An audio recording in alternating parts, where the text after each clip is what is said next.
This is Gary Butterfield. This is Cole Ross. This is Monster My Podcast. And this is Beholderfest 2017, Part 3. There's a monster in my podcast. End of week 1. Welcome to Beholder Powers. Yes. Cole, how did you think Beholder flew? I thought it was magic. Me too. Yeah. Like you, extremely naive, Claude. Beholders fly with magic. Me, wise, exploding brain. It's actually a slip sack. It is a sack with a heretofore unidentified gas called teucium. Teucium. Yeah. So they have this little sack. They create this teucium, and the reason why they stay upright is because it's mostly at the top of their head. Yeah. Okay.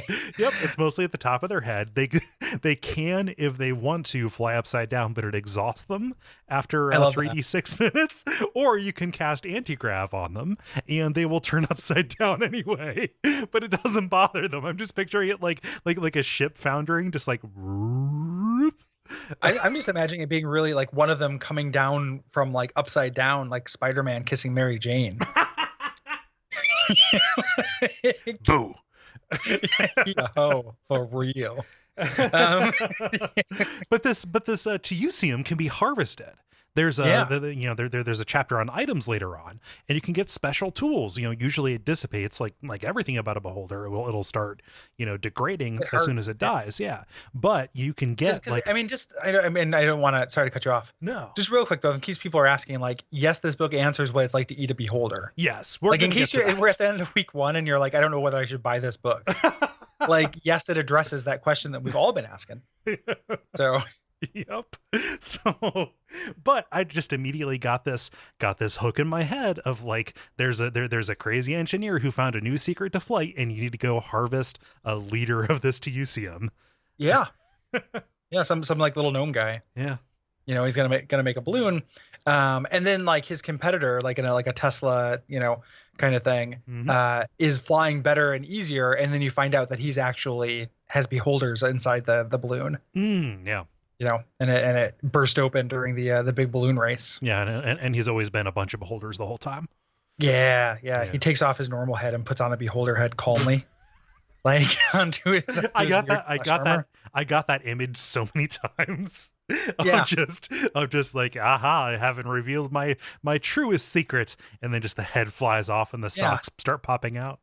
I just want to like calmly like go about my day, and then come home. Like go to like an unseen prior to this like kind of like bureau. Just calmly take off my head, put it onto a hook, by my mouth, and then just pull a beholder head and stick it on and be like, time to party. Yes. I want to be unaware that this is my true nature. I want it to be like an X-Men, like a quickening, like a quickening through puberty. I just want to be so angry that my head just flies up off my body and sprouts stalks. Just explodes. Or like a Jekyll and Hyde thing. Like, like ordinarily you're mild-mannered Cole, but if somebody accidentally gives you a colored t-shirt, you become Beholder Cole. Where did Cole's head go? Where is my mind? Yeah. It's we got to talk about the rest of these powers though. We really do, because these are real good. Because we already know from the main entries what what each of the individual stalks do. What this chapter concerns itself with is the kind of non-standard. Yes, like how do they use a disintegration ray? Well, let me tell you. It's very cool. Yeah, like the way they use it. They tunnel with it. Yeah. Primarily, but then they also use it for before we get to the disintegration, so kind of going in order, the anti-magic ray, which is like, you can see when they first made this was just so your high-level wizard couldn't just like nuke the beholders, of course, but they introduced this stuff called Blackstone in this, which is this like a stone that is exactly as strong as stone but is magical, and like anti-magic things destroy it, so they set up like traps and deadfalls and shit. Like if they look at this wall, it disappears. Yeah, it's temporary is what it is. So like, if anti-magic or dispel hits it, it goes away. And so they say like, oh, they can't actually drop rocks on you magically, but they can install beams of this stuff at the top of the cavern and then laboriously pile 100 tons of stone atop them. So they've got these layers that are full of traps and full of these like essentially Minecraft redstone creations that they can activate and deactivate at will by just focusing their anti-magic ray on it. Just by looking at it. Yeah. It's very cool. The first thought when I read that was like how much of a pain in the ass it would have to be to like reset these traps. Oh, Like I know they're not doing it, but like essentially this entire book I read through the lens of like, what if that was me? Because one day it could be. You can't. Yeah, you can never because be a man's sure. got a dream. Yeah. But it was just like how much of a pain that would be. Like let's say some adventurers raid you, they've killed all your servants, you set up all your traps, you survive, and it's like, oh my god, like I gotta redo all this stuff. It's probably because I'm packing to move right now. So okay, because in many ways I feel akin. I feel beholder akin. So charm person they use in battle and stuff, but they also use it to as a research tool. Yeah. So like somebody shows up, they're like, "Hey, calm down, let's have a chat." And then they just said this person's like, "Oh, this is a nice beholder. I'm gonna sit down," and they just like calmly make this guy tell them their secrets before they eat them. Yeah. Yeah. They do the same thing with charm monster because beholders, for as adept as they are at combat, they're lazy boys, so they want to have other people and other entities do their fighting for them or to avoid combat altogether. Same thing with sleep. But then we get this stripe with the sleep ray, which says that beholders are immune to all sleep rays, right? Like beholders are mostly immune to each other, except their own ancestors will, like their beams will work on them. Yes. Go to bed, Ixatel. Go to bed. I'm counting to 3. And then you just imagine a beholder turning on and off a light, like, anti-magicking the cover on the lantern on and off, like when I'm time to go to sleep. And then zap you a sleep ray. Telekinesis, which we talked about, which is mostly, utilitarian. It's their hand. Except for some of them have all of their individual eye stalks devoted to telekinesis, and these are like the most renowned of the beholders, like because they can create crazy shit. Yeah, they're the craftsmen. Yeah, that's great. Like 8 little like tiny little telekinetic things. I'm just imagining them like calmly disassembling a watch, or like a fighter runs up with a crossbow and then the crossbow gets like just burst into all its constituent parts, and floating in air, like super cool. I just pictured a beholder unsnapping another beholder's bra, which doesn't make any sense. I'm glad beholders don't have just one boob that just drags under them. I'm sure that's in the tome of Defiled Darkness or whatever it is, like the teat mother. Yeah, like milk float. Like I do not like the milk float. That's my least favorite aberration, abomination, beholder. The real magic starts with flesh to stone. Yeah. This is extremely good. So like, of course you can just turn people to stone. Right. And they do.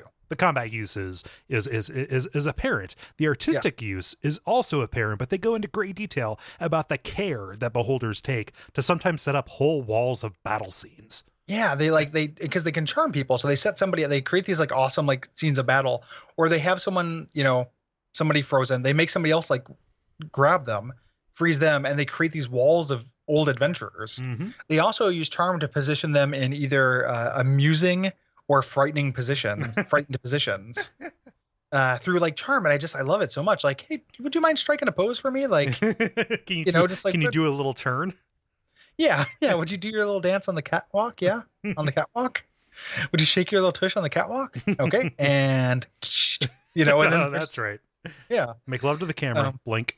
Yeah. Super good. Yeah. But that's not all. Gary, one of our favorite words, they can make a larder. Yeah, and make a larder because they have that meat locker cave. So yep. So they will freeze somebody in stone, keep them around. They can reverse it later. It doesn't matter if they're still alive because the meat's still fresh. Yeah. They flash freeze it.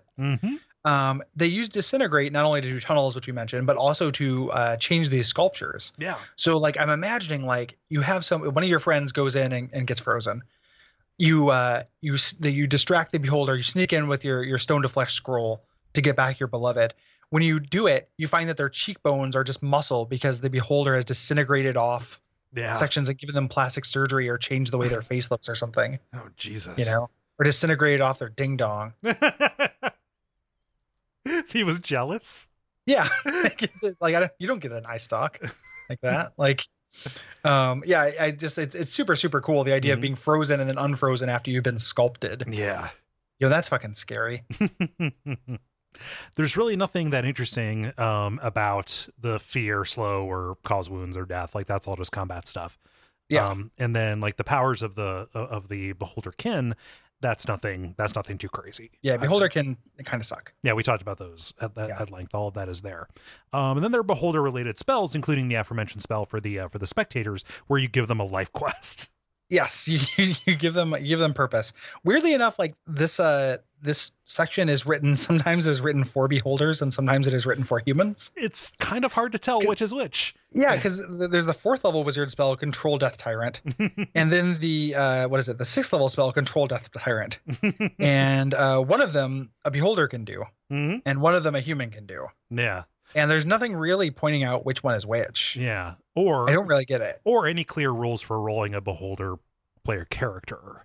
Yeah. It's not meant for that. So why even, why not just say beholders can do this? Right. Like, why not make it a racial ability? It's dumb. Yeah. And then the highest level thing that a human can do is create a death tyrant. Yes. Which we talked about, which just seems like a terrible idea. Oh, of course. I mean, it's going to turn on you. Like, just turn yourself into a lich. You don't need an eye lich. The good aligned wizards who cast the spell should be severely punished. By who?